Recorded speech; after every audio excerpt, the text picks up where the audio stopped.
Ya, puji Tuhan, Shalom jemaat yang dikasihi Tuhan. Kita bersyukur Tuhan beri kesempatan untuk kita memasuki minggu yang ketiga di bulan Januari ini. Ya, dan pada kesempatan ini 2 minggu berturut-turut kita sama-sama belajar membahas mengenai berakar di dalam Kristus. Itu yang menjadi tema sepanjang tahun 2023 untuk jemaat Tuhan di GCC.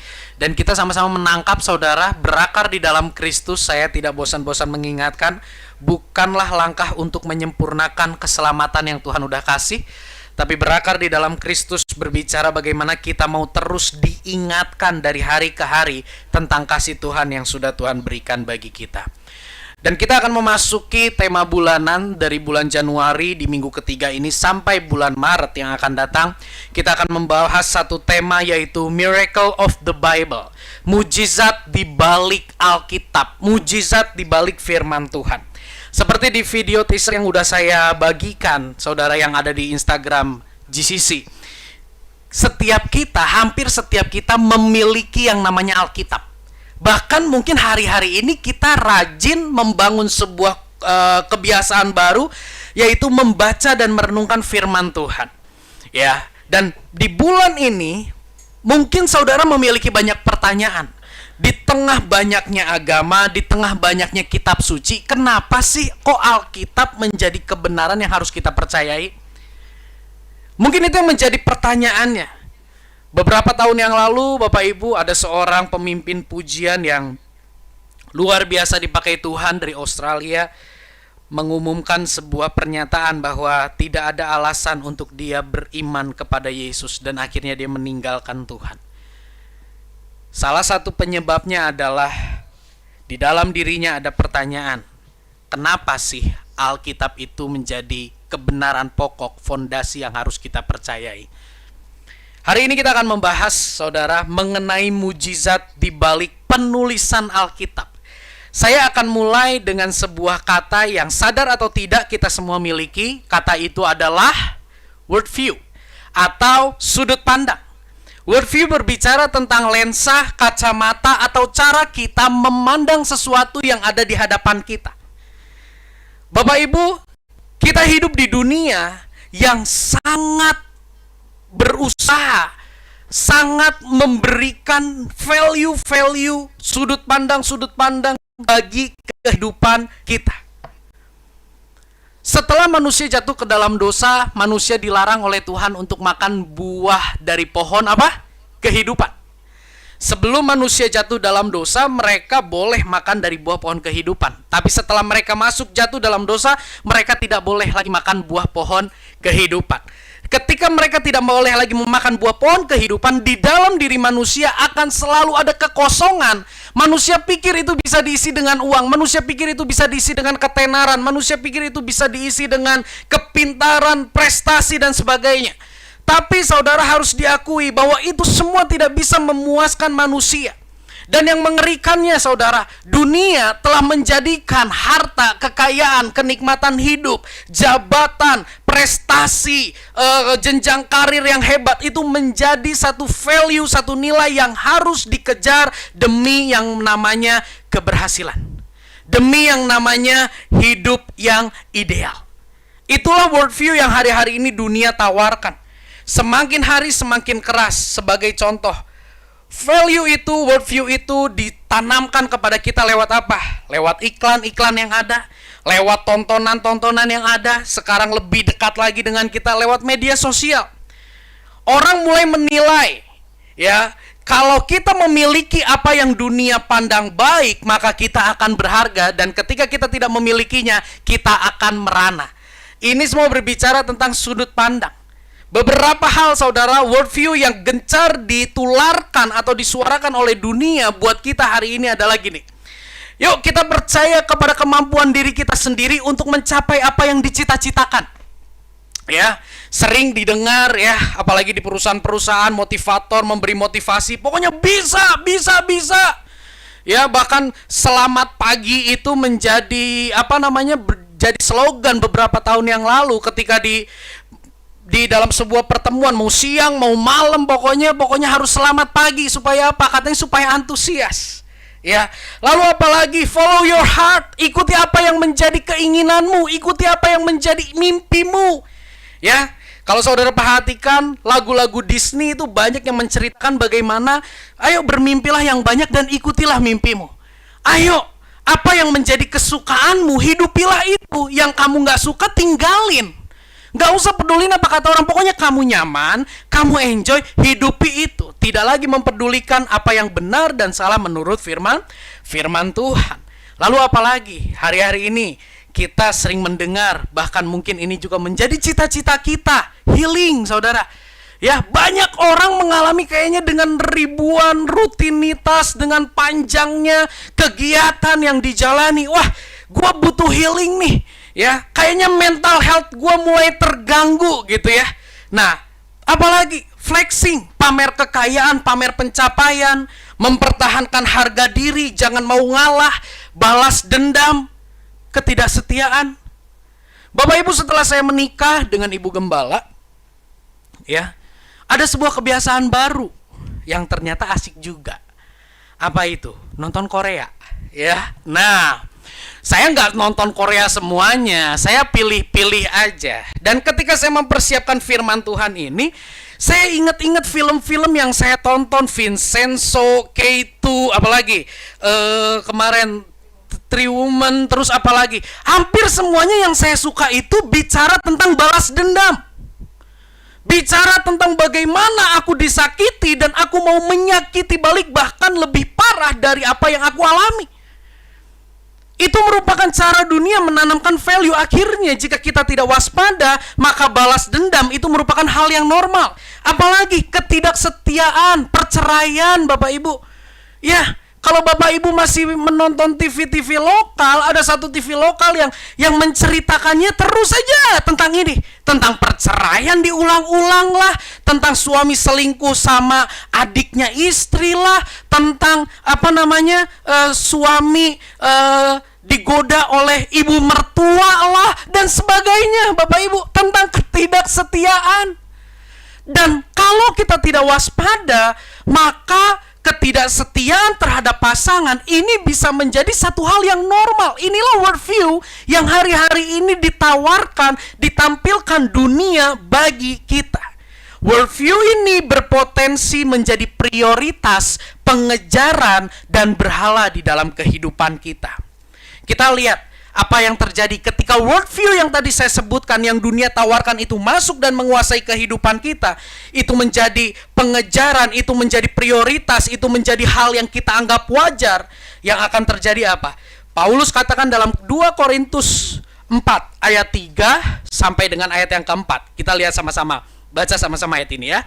1, 2, 3. Jika Injil yang kami beritakan masih tertutup juga, maka ia tertutup untuk mereka yang akan binasa, yaitu orang-orang yang tidak percaya, yang pikirannya telah dibutakan oleh ilah zaman ini, sehingga mereka tidak melihat cahaya Injil tentang kemuliaan Kristus yang adalah gambaran Allah. Ngeri, Bapak Ibu. Ketika worldview dunia ini menguasai kehidupan kita, yang terjadi apa? Kita tidak melihat cahaya Injil. Kita dibutakan oleh worldview dunia itu dan tidak menghargai apa yang sudah Tuhan lakukan buat kita. Ambil salah satu contoh. Contohnya apa? Di media sosial hari-hari ini, wah, beberapa tahun, mungkin di awal-awal pandemi lah, ya, banyak orang-orang yang tidak terfikir muncul, akhirnya muncul di media sosial. Dengan apa, saudara? Dengan mobil mewahnya. Betul ya? Dengan dandanan yang luar biasa, saudara. Di spill teh naon, yusak. Spill teh dihitung harga semua atribut yang digunakan di tubuhnya. Pamahal-mahal. Ketika worldview itu masuk ke dalam kehidupan kita, dalam hidup ini kita akan bilang gini, gak penting Injil, gak penting pengampunan dosa, gak penting pengorbanan Yesus. Yang penting bagiku apa? Kekayaan. Yang penting bagiku apa? Kenyamanan. Ketika kita stalking di Instagram, saudara, ya, kita lihat-lihat, scrolling di Instagram. Waduh, teman kita makan enak, wah, kayaknya naik turun mobil mewah, wah, luar biasa. Tanpa kita sadari itu worldview bisa menguasai kehidupan kita dan kita merasa yang penting hari ini adalah itu semua. Ini yang Paulus maksud dengan dibutakan dan tidak melihat cahaya Injil.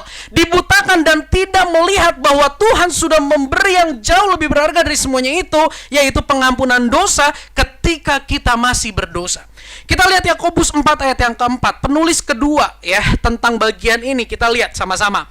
Firman Tuhan menulis, "Hai kamu orang-orang yang tidak setia, tidakkah kamu tahu bahwa persahabatan dengan dunia adalah permusuhan dengan Allah?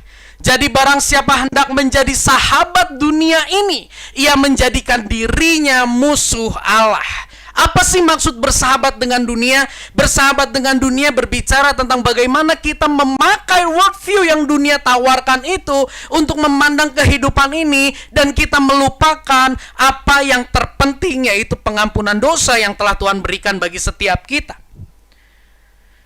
Sedangkan yang menjadi kerinduan Tuhan bagi setiap kita apa? Roma 12 ayat yang kedua. Firman Tuhan berkata gini, "Janganlah kamu menjadi serupa dengan dunia ini." Janganlah worldview kita sama dengan worldview orang-orang dunia ini. Tapi kita harus berubah. Katakan berubah. Kalau di sini dikatakan berubah, berarti dulu kita menganut value tersebut, menganut worldview tersebut. Setuju ya? Tapi di dalam Kristus ada sebuah perubahan. Perubahan apa? Perubahan worldview. Berubahlah oleh pembaharuan budimu sehingga kamu dapat membedakan mana kehendak Allah, apa yang baik, apa yang berkenan kepada Allah, dan yang sempurna. Ini kerinduan Tuhan. Kita hidup di tengah dunia yang menjadikan kenyamanan, kemewahan, kekayaan itu sebagai pencapaian tertinggi, saudara. Tapi Tuhan mau kita tidak memakai value tersebut. Tadi dikatakan bahwa persahabatan dunia adalah permusuhan dengan Allah. Saudara, mari kita sadari. Worldview dunia itu selalu bertentangan dengan worldview sorga. Worldview dunia itu selalu bertentangan dengan worldview Bapa di sorga. Contoh, worldview dunia mengatakan gini, apa yang kamu pengen, ayo kamu usahakan. Ayo kamu kerja keras, banting tulang, kamu pasti bisa mencapainya. Oke? Worldview Bapa dari sorga, worldview Alkitab, bicara tentang keselamatan. Itu bukan sesuatu yang kita usahakan untuk kita peroleh, tapi itu sesuatu yang Tuhan berikan bagi kita. Awalnya mungkin kita merasa, itu mah nggak dosa atau sak ya. Saya mau jelaskan. Ketika kita mengejar sesuatu dan konsep kita harus melakukan ini dan itu untuk mencapai sesuatu, lambat laun itu akan juga masuk ke dalam konsep keselamatan kita. Apalagi kita menolak untuk menghidupi kebenaran karena seringkali kebenaran firman Tuhan bertentangan dengan hati kita, saudara. Liburan kita pandang sebagai satu-satunya jalan untuk memulihkan kesehatan jiwa kita. Padahal pemulihan kesehatan jiwa yang utama sesungguhnya ada di dalam pribadi Yesus Kristus itu sendiri. Kita menjadi orang yang menolak untuk menerima pasangan yang punya kekurangan. Sedangkan Tuhan telah nyatakan kepada kita, bukan hanya ajar, Tuhan telah nyatakan kepada kita penerimaan yang begitu luar biasa. Worldview dunia katakan, ayo balas dendam, pertahankan harga dirimu. Tapi kita lihat, Tuhan ajar dan Tuhan sudah berikan teladan bagaimana Dia mengampuni, Dia berkorban bagi kita yang sudah jatuh dan jauh dari kebenaran. Itulah sebabnya, saudara, Jerusalem Community Church dengan topangan anugerah Tuhan, kita akan terus berbicara mengenai Injil. Kita akan terus berbicara mengenai worldview kerajaan Allah. Karena dunia ini sangat menekan kita dengan worldview, dengan nilai-nilai yang sangat bertentangan dengan firman Tuhan. Di slide saya tuliskan sebuah tulisan seperti ini. Next. Jika pengorbanan Yesus berkuasa mengampuni dan memerdekakan kita dari penghukuman dosa, maka pengorbanan Yesus pun berkuasa mengubah sudut pandang kita, Pengorbanan Yesus pun berkuasa untuk merubah cara kita menilai dan melihat segala sesuatu. Injil merupakan filter yang sangat kuat untuk menyaring worldview dunia yang bertentangan dengan firman Tuhan.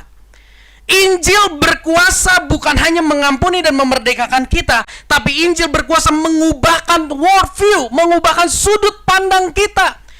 Paulus, tokoh yang terkenal, dia bilang gini, apa yang dahulu menjadi keuntungan bagiku sekarang kuanggap rugi karena pengenalanku akan Kristus. Apanya yang berubah? Bukan bentuk tubuhnya yang berubah. Bukan sekedar kegiatan yang berubah, bukan sekedar Tuhan yang berubah, tapi worldview-nya, hidupnya berubah. Apa yang dulu keuntungan sekarang menjadi kerugian. Dan kita rindu semua sama-sama, saudara. Jangan sampai kita menjalani hidup di dunia dengan worldview yang bertentangan dengan firman Tuhan. Nah, di mana sih kita bisa belajar worldview tentang, di mana kita bisa belajar worldview kerajaan sorga? Ini saudara, dari buku ini, dari Alkitab, kita bisa belajar worldview kerajaan Allah. Di slide saya tuliskan. Kita baca sama-sama bagian ini. Next, 1, 2, 3. Alkitab merupakan satu-satunya sumber yang sah untuk kita dapat mengenal dan mengalami pribadi Allah. Alkitab merupakan satu-satunya sumber yang sah untuk kita dapat mengenal dan mengalami pribadi Allah, untuk kita dapat mengenal dan mengalami kuasa Injil yang merubah worldview kita, mengenal dan mengalami kuasa Injil yang berkuasa menjadi filter yang kuat untuk kita tahu ini worldview dunia atau worldview sorga. Injil berkuasa untuk memampukan kita berpegang dan menghidupi worldview sorga di tengah worldview dunia yang begitu mencoba menguasai kehidupan setiap kita. Capek Bapak Ibu, hidup dengan worldview dunia itu sangat meletihkan. Lihat orang lain lebih maju, hati kita, wah, ya, tidak puas. Kita tidak bisa menerima kelemahan dan kekurangan pasangan kita. Rumah tangga yang harusnya kita bisa merasakan kasih Tuhan di dalamnya, tapi yang terjadi di situ, rumah tangga menjadi perjalanan yang sangat meletihkan karena kita terus menuntut sedangkan pasangan kita tidak bisa merubah hidupnya. Itu worldview dunia. Tapi worldview sorga berbicara bagaimana kita menerima, kita mengampuni, kita berjalan menjalani proses bersama dengan orang yang mungkin menyebalkan bagi setiap kita. Kita lihat saudara, di dalam Lukas 24 ayat yang ke-27. Ini merupakan sebuah penggalan dari kisah dua orang murid Kristus yang berjalan ke Emmaus ketika mereka mendapati Yesus mati dan dikuburkan. Jadi ada dua murid Yesus yang ketika Yesus sudah dikuburkan, mati, akhirnya mereka katakan, sia-sia imanku kepada Yesus. Udahlah, kita pergi ke Emmaus, meninggalkan Yerusalem. Mereka pergi ke Emmaus dan di perjalanan mereka berjumpa dengan satu pribadi, dan ternyata pribadi itu adalah Yesus. Kita lihat. Lalu, iya di sini Yesus. Lalu Yesus menjelaskan kepada mereka tentang apa yang tertulis, menjelaskan kepada mereka apa yang tertulis tentang Dia. Jadi Yesus menjelaskan kepada orang-orang itu tentang pribadinya dari sudut pandang kitab suci, mulai dari kitab Musa sampai dengan kitab nabi-nabi. Di zaman Yesus melayani, Alkitab itu tidak setebal ini saudara. Alkitab itu di zaman Yesus melayani hanya perjanjian lama. Dan ketika bertemu dengan dua orang itu, Yesus menjelaskan di dalam kitab Musa itu Kejadian, Imamat, Bilangan, Ulangan, Bilangan. Yesus menjelaskan, nih, kamu tahu nggak di kitab ini ada tentang gini. Itu Yesus. Kamu tahu nggak di dalam kitab ini, di dalam kitab nabi-nabi ada tentang nubuatan tentang juru selamat, ada nubuatan tentang bagaimana juru selamat harus menderita dan bangkit pada hari yang ketiga. Kamu tahu nggak? Iya, saya tahu. Itu Yesus. Yang menarik saudara menjadi perenungan bagi saya adalah gini loh. Kenapa sih Yesus kok mesti capek-capek menjelaskan nubuatan-nubuatan yang ada di kitab Musa dan kitab nabi-nabi? Itu banyak banget Bapak Ibu. Ya, nggak cukup 1 jam, nggak cukup. Tapi Yesus jelaskan kepada mereka tentang nubuatan-nubuatan yang ada di kitab itu tentang dirinya. Kenapa dia lakukan itu? Padahal Yesus tuh bisa gini. Lihat tangan saya, bolong. Aku Yesus, aku bangkit. Aku tuh Yesus. Yesus bisa saja menunjukkan tanda-tanda atau bukti-bukti fisik kepada 2 orang itu supaya orang ini cepat menyadari bahwa Yesus bangkit. Setuju ya? Yesus nggak perlu jelasin panjang lebar, tapi kenapa Yesus jelasin? Kenapa Yesus nggak langsung bilang aku Yesus? Kenapa Yesus nggak langsung bilang kamu namanya ini ya, kamu namanya ini ya? Kok tahu sih? Iyalah, aku Yesus. Selesai, Bapak Ibu. Itu 2 murid balik lagi ke Yerusalem, semangatnya bangkit karena berjumpa Yesus. Tapi jalan itu tidak Yesus ambil. Yesus menjelaskan, Bapak Ibu, dari Alkitab. Kamu tahu nggak di kitab Ulangan ada kisah gini. Oh iya tahu, itu menceritakan tentang Yesus. Akhirnya murid-murid itu dibangkitkan semangatnya dan pengharapannya. Apa sih pesan di sini? Bapak Ibu, Yesus bisa saja langsung menunjukkan bukti-bukti fisik tentang keberadaan dan kebangkitannya untuk meyakinkan mereka. Tapi Yesus tidak lakukan. Karena Yesus ingin mengajar murid-murid untuk menjalani pengenalan yang semakin mendalam melalui firman. Yesus bisa lakukan itu. Tapi Yesus menjelaskan firman supaya murid-murid ini belajar pengenalan akan Allah yang semakin mendalam lewat firman. Kenapa? Karena dia tahu dia akan naik ke sorga dan tidak akan pernah lagi dia menuntun kita secara langsung untuk mengenal Allah Bapa lewat firman. Itulah Bapak Ibu yang hari-hari ini seringkali tidak kita sadari. Seringkali kita merasa Tuhan tidak menuntun hidup kita. Ketika kita berdoa Tuhan kiri atau kanan, nggak dapat jawabannya, kita rasa Tuhan nggak tuntun kita. Seringkali kita merasa tidak dituntun oleh Tuhan. Tuhan, aku ingin semakin mengenal Engkau, tapi kok kayaknya nggak ada suara dari sorga ya yang membuat aku semakin mengenal Engkau. Saya mau katakan saudara, Alkitab ini ada hari ini. Ini merupakan bentuk kasih Tuhan yang sangat besar. Karena lewat firman-firman setiap ayat kata demi kata, dia mau menuntun kita semakin mengenal dia dengan mendalam lewat firman-Nya.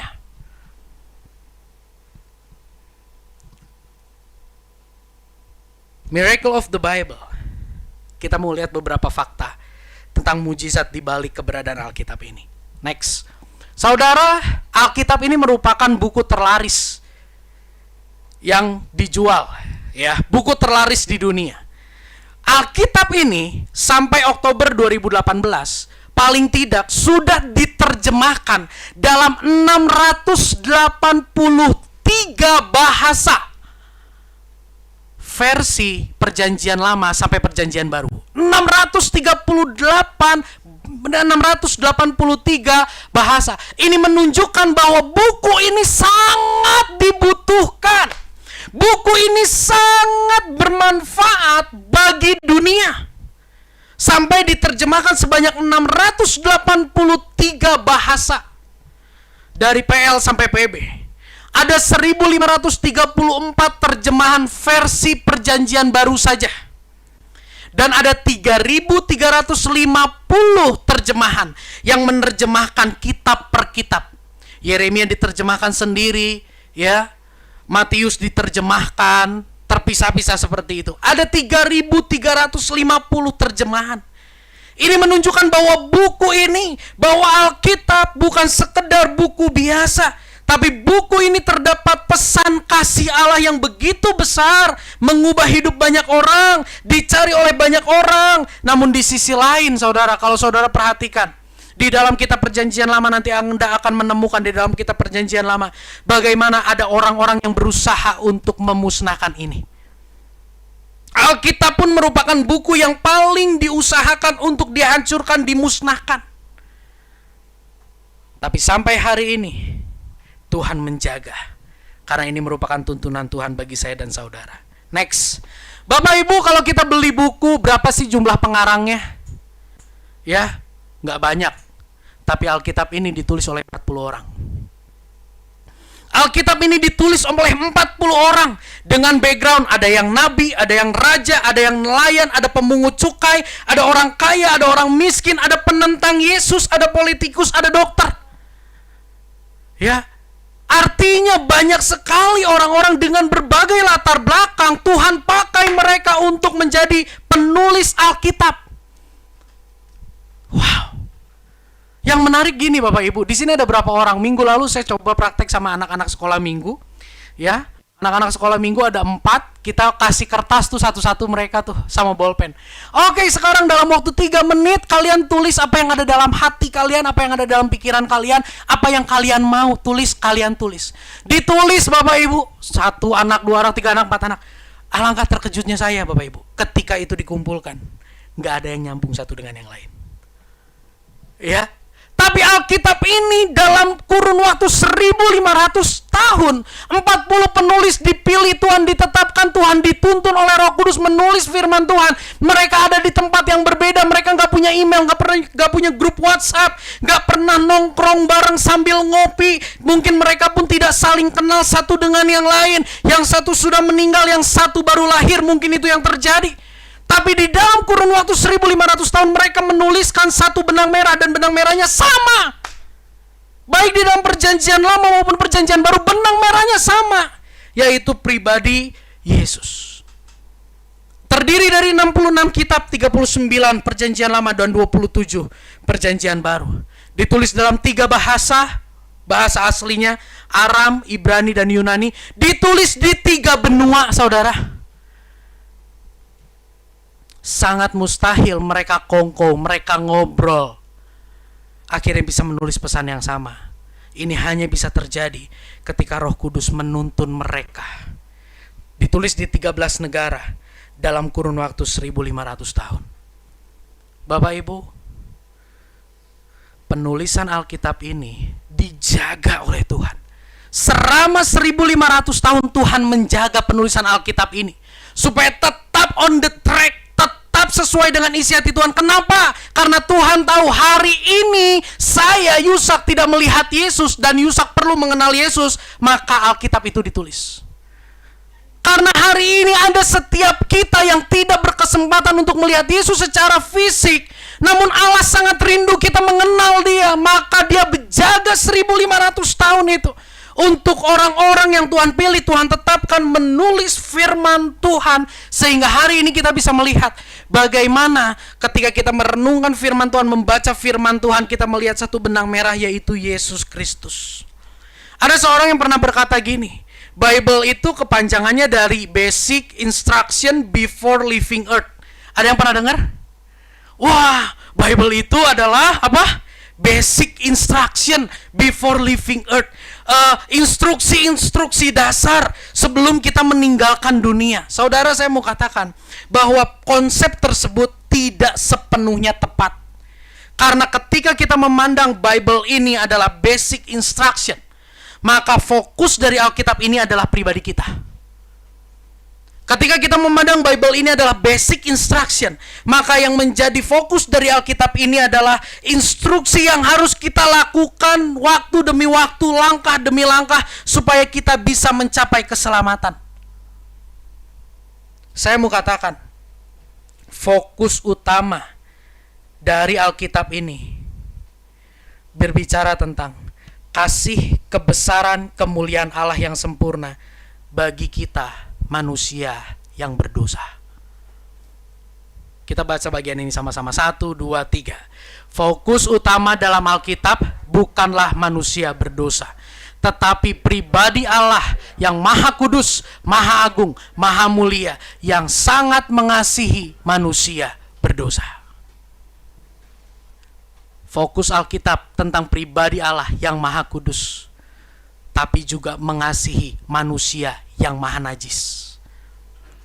Pribadi Allah yang maha agung, mengasihi manusia yang maha banyak kelemahan. Pribadi yang mulia, mengasihi manusia yang sangat kotor. Itulah inti dari Alkitab. Mungkin saudara berpikir, gimana perjanjian lama, aku sulit kok menemukan Yesus di dalam setiap pembacaan. Nanti kita akan lihat beberapa contoh. Paulus pernah tuliskan kepada Timotius. Kita lihat 2 Timotius 3 ayat 15 sampai dengan ayat yang ke-16. Kita baca sama-sama ayat ini ya. Anak sekolah minggu udah hafal pasti. 1, 2, 3. Ingatlah juga bahwa dari kecil engkau sudah mengenal kitab suci yang dapat memberi hikmat kepadamu dan menuntun engkau kepada keselamatan oleh iman kepada Kristus Yesus. Segala yang dituliskan, yang diilhamkan Allah memang bermanfaat untuk mengajar, untuk menyatakan kesalahan, untuk memperbaiki kelakuan, dan untuk mendidik orang dalam kebenaran. Yes, dalam Alkitab ada instruksi. Ayat 16 berbicara tentang instruksi. Tapi sebelum ada instruksi itu, Paulus ingatkan bahwa Alkitab, kitab suci itu merupakan tuntunan Tuhan untuk kita memperoleh keselamatan. Karena lewat firman kita beriman kepada pribadi Yesus, satu-satunya Tuhan dan Juru Selamat. Amin. Seharusnya yang terjadi, saudara, ketika kita baca firman Tuhan, kita tidak menemukan tuntutan, tapi kita menemukan tuntunan. Siapa sih orang yang dituntun? Siapa orang yang dituntun? Bukan orang yang tahu jalan. Orang yang dituntun adalah orang yang gak tahu jalan.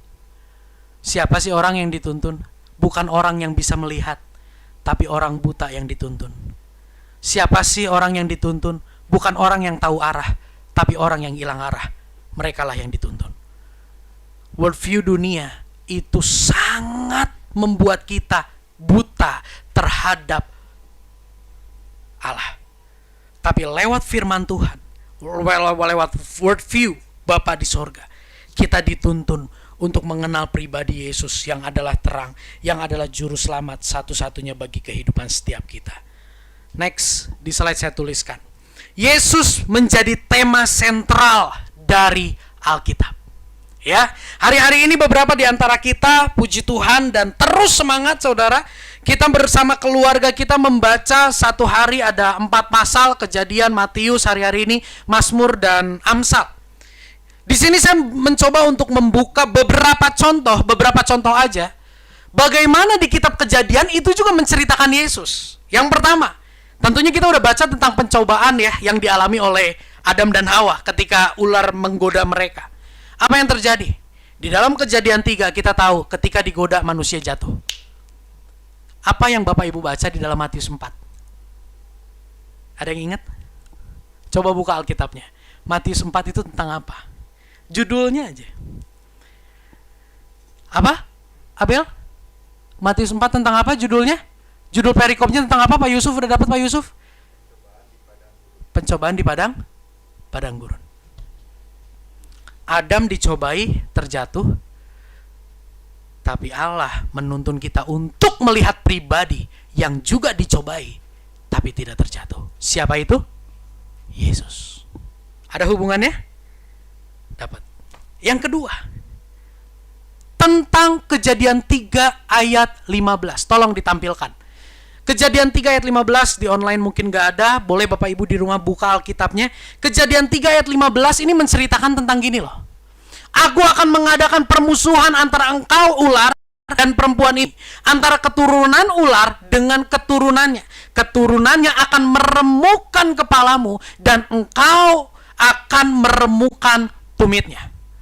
Saudara ketahuilah, ini berbicara tentang nubuatan, tentang kematian Yesus mengalahkan kuasa dosa.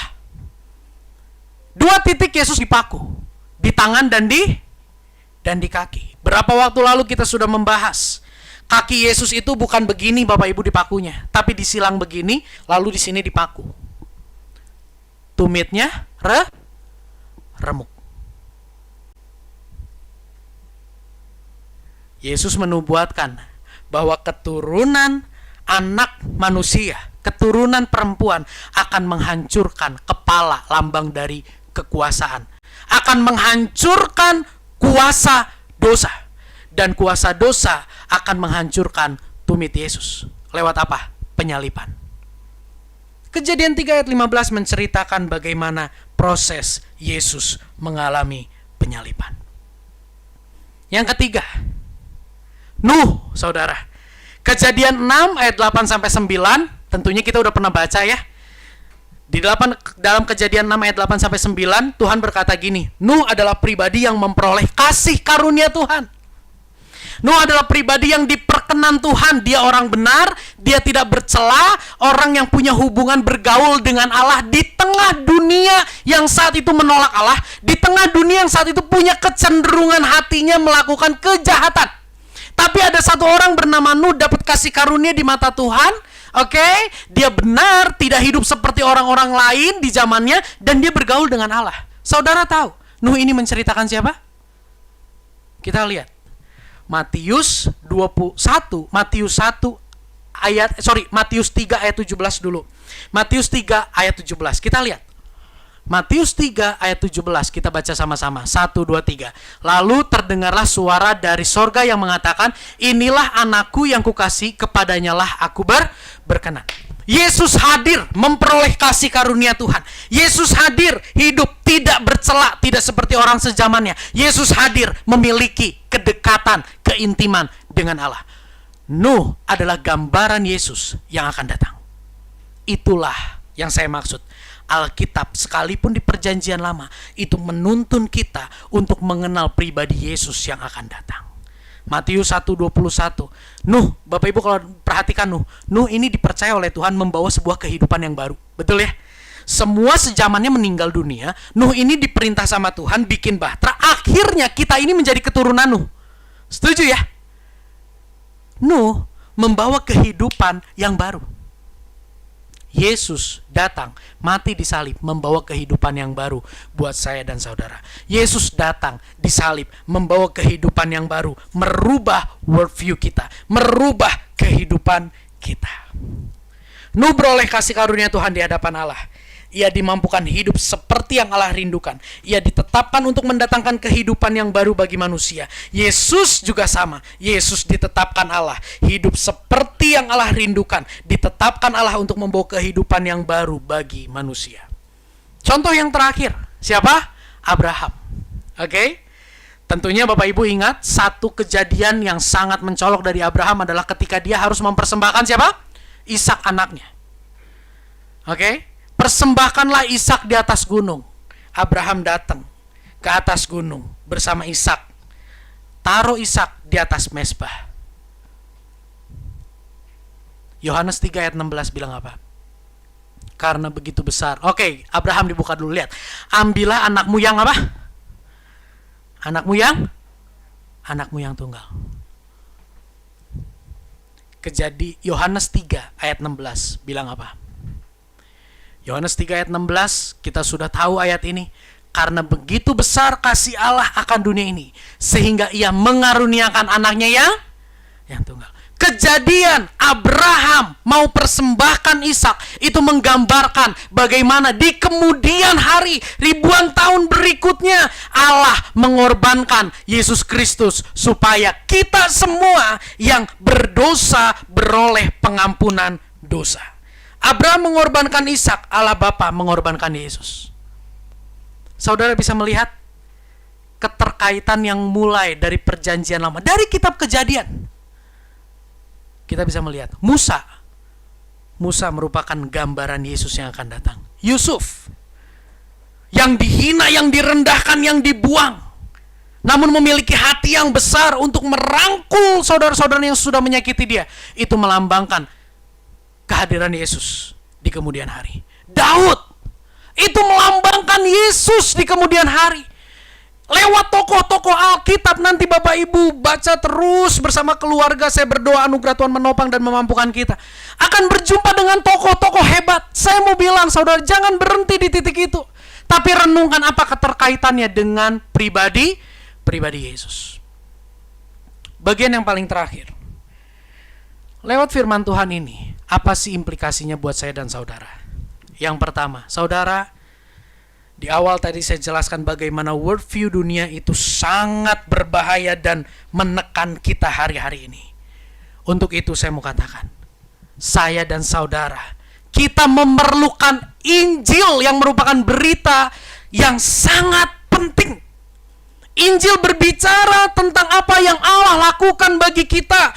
Injil berbicara tentang apa yang Allah yang kudus lakukan bagi kita manusia yang berdosa. Tanpa Injil, worldview kita nggak akan berubah. Saudara ikut Yesus, tapi saudara tidak menyadari pentingnya Injil, dan saudara mulai merasa bosan dengan kata Injil, mengingat-ingat apa yang sudah Yesus perbuat, maka tinggal tunggu waktu Anda meninggalkan Yesus. Kita perlu Injil supaya worldview kita diubahkan. Kita perlu Injil dalam menghadapi orang-orang yang begitu menyakiti hati kita. Kita perlu Injil untuk memampukan kita memandang bahwa balas dendam bukanlah cara yang Tuhan inginkan. Kita perlu Injil yang akan memampukan kita menerima pasangan yang begitu menyebalkan. Kita perlu Injil ketika kita menghadapi kondisi yang buruk di dalam kehidupan setiap kita. Kita perlu Injil supaya kita diteguhkan bahwa Yesus tidak pernah meninggalkan saya dan saudara. Maaf, ada sebuah contoh. Tadi siang ada yang tanya gini, Sak, ruangan ibadah dikunci nggak? Dikunci. Kenapa? Mau titip iPad, nanti sore balik lagi ke sini. Kenapa pertanyaan pertama dikunci atau enggak? Karena iPad itu begitu berharga. Karena iPad ini sudah dibeli dengan harga yang mahal. Ada uang yang dikeluarkan untuk membeli iPad tersebut. Buat setiap kita, kalau kita memandang sesuatu berharga, pasti kita jaga baik-baik. Injil berbicara, Yesus berkorban menggantikan kita menanggung konsekuensi dosa. Mana mungkin kita ditinggalkan? Tadi kita pujian terakhir nyanyikan apa? Meski terkadang aku terjatuh,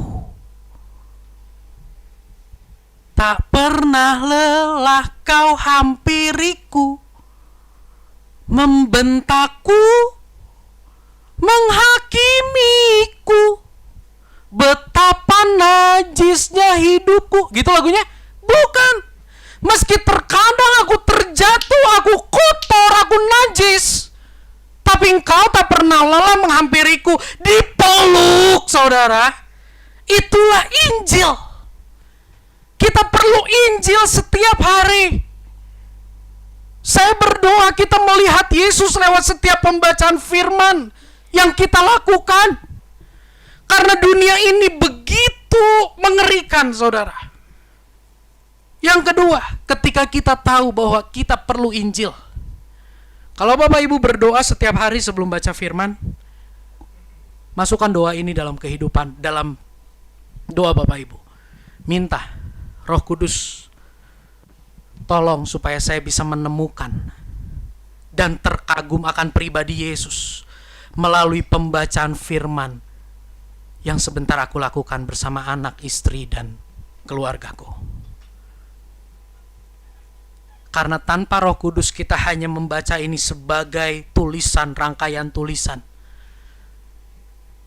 Kalau saudara ingin dibantu untuk melihat Yesus lewat tulisan-tulisan yang saudara baca, saudara bisa membaca renungan yang saya kirimkan H+1 paginya.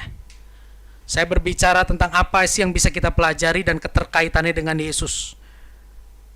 Minta Roh Kudus menolong saya dan saudara untuk menemukan Yesus lewat apa yang kita baca dan kita renungkan. Yang ketiga, saudara, Bible plan yang kita jalani hari-hari ini. Rancangan kita dalam membaca dan merenungkan firman bukan sekedar rutinitas yang ketika itu tercapai kita bikin piagam buat diri sendiri, aku sudah menyelesaikan Kejadian sampai Wahyu. Tapi Bible plan itu berbicara tentang perjalanan kita semakin mengenal Dia melalui sumber yang Dia berikan, melalui sumber yang Dia tetapkan. Yesus saja mengajar dua murid itu lewat apa? Lewat firman. Sekalipun Yesus bisa bilang gini, hei maneh, iya teh Yesus, iya tempo bolong, iya tempo bolong, iya tempo bolong. Yesus, iya teh Yesus. Excel nggak ngerti ya? Ya kalau Excel biar bisa lebih ngerti harus pakai bahasa Inggris soalnya ngomongnya ya. Nanti ya, Suksak translate pakai bahasa Inggris. Ya, saudara, Yesus bisa lakukan itu dan Yesus gak usah berlama-lama jelasin capek-capek ke orang itu. Tapi Yesus memilih untuk menjelaskan dirinya lewat firman Tuhan. Supaya apa? Supaya orang itu percaya bahwa firman Tuhan, kitab suci, Alkitab adalah satu-satunya sumber yang Tuhan percayakan. Maka dari itu saya mendorong saudara, kalau saudara senang dengar khotbah, itu bagus. Tapi membaca firman itu tidak kalah penting dari mendengar khotbah. Mendengar khotbah itu ibarat gini, dipangmasakeun ku pendeta. Dipangmasakeun ku pendeta. Serang serong, serang serong, serang serong, serang serong. Silakan. Oke? Tapi ketika kita baca langsung firman Tuhan dengan pertolongan dan tuntunan Roh Kudus, di sini kita akan mengalami sebuah pengalaman bagaimana kita dibawa untuk mengenal Dia dengan mendalam lewat firman-Nya. Dan yang paling terakhir, disiplin rohani. Tolong AC-nya dimatiin gitu kok. Soalnya di sini sudah mulai bergetar satu dengan yang lain, ya. Sudah mulai pada kebelet. Oke, yang terakhir saudara, disiplin rohani. Saya mau ingatkan lagi. Ibadah kita, perenungan firman kita, doa kita, penyembahan kita setiap hari, itu tidak menyempurnakan pengorbanan Yesus. Tapi lewat disiplin rohani kita dituntun, kita diingatkan akan pengorbanan Yesus, akan kasih Allah yang sudah saya dan saudara terima sebelum kita hidup baik di hadapan Dia. Saudara ingat ilustrasi ketika saya dibawa ke tempat sampah di kampus. Saya suruh ambil sampah, saya cari sampah yang kering. Begitu sampah diaduk, bilatung sejempol-sejempol, saudara, gede-gede. Dosen saya bilang gini, ambil itu sampah. Saya gak berani ambil, saya gak mau ambil. Ditanya sama dosen, kenapa kamu gak mau ambil? Pak, jijik pak. Dosen itu dengan entengnya bilang, Yusak, kamu lebih menjijikan dari sampah itu di hadapan Tuhan ketika kamu hidup dalam dosa. Tapi Dia rangkul, Dia peluk, Dia yang bersih rela menjadi kotor, Dia yang harum rela menjadi bau, Dia yang kudus, yang suci, yang duduk di atas tertinggi rela datang ke tempat yang paling rendah buat siapa? Saya dan saudara. Itulah Injil. Itulah Injil. Kita perlu Injil. Kita perlu disiplin rohani untuk menuntun kita melihat Yesus, melihat Yesus, melihat Yesus. Karena di situ worldview kita diubah. Karena di situ semangat dan pengharapan kita yang patah dibangkitkan. Karena di situ tadi Ibu Gembala katakan, sekalipun orang meninggalkan aku karena aku selalu gagal menyenangkan mereka, tapi Tuhan tidak pernah meninggalkan aku. Karena kita diingatkan bagaimana Yesus sudah beli kita dengan harga yang sangat mahal. Mungkin hari ini saudara ada di dalam kondisi sedang menanggung konsekuensi dosa yang saudara tanggung.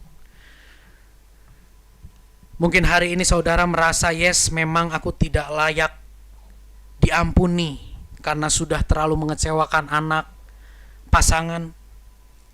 Mungkin hari ini saudara merasa bahwa aku tidak bisa lagi menjadi pribadi yang lebih baik. Saya mau katakan, sebelum Anda menjadi pribadi yang lebih baik, Tuhan sudah datang. Tuhan sudah memeluk kita.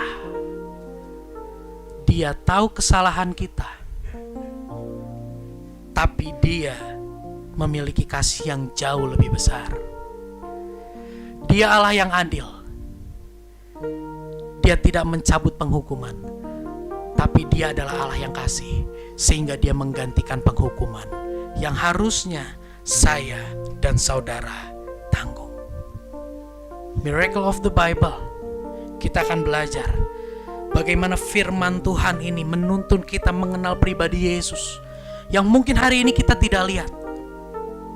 Menuntun kita mengenal pribadi Yesus yang sangat mengasihi kita. Menuntun kita kembali ingat bahwa sekalipun aku terjatuh, namun Tuhan tidak pernah meninggalkan aku. Menuntun kita untuk melihat bagaimana kita ditolong, ditopang, dimampukan untuk menghidupi kebenaran dan keluar dari worldview dunia. Mari kita tundukkan kepala sore hari ini. Terima kasih Tuhan buat Alkitab yang Tuhan sudah tuntun penulis, Tuhan sudah jaga, sehingga pesan-Mu ini boleh kami terima dan kami miliki hari ini Tuhan. Hamba berdoa di dalam setiap pembacaan firman yang kami lakukan, Roh Kudus tolong kami untuk melihat Yesus. Roh Kudus tolong kami untuk melihat Injil, melihat kasih-Mu yang besar, ajaib, agung. Sehingga di situ iman kami dikuatkan, pengharapan kami dikuatkan, kerelaan kami terus ditumbuhkan menjadi pribadi yang baru. Worldview kami, sudut pandang kami diubahkan Tuhan. Biarlah lewat setiap pembacaan firman, kami dibawa melihat kasih-Mu yang besar. Terima kasih Tuhan, terima kasih Bapa.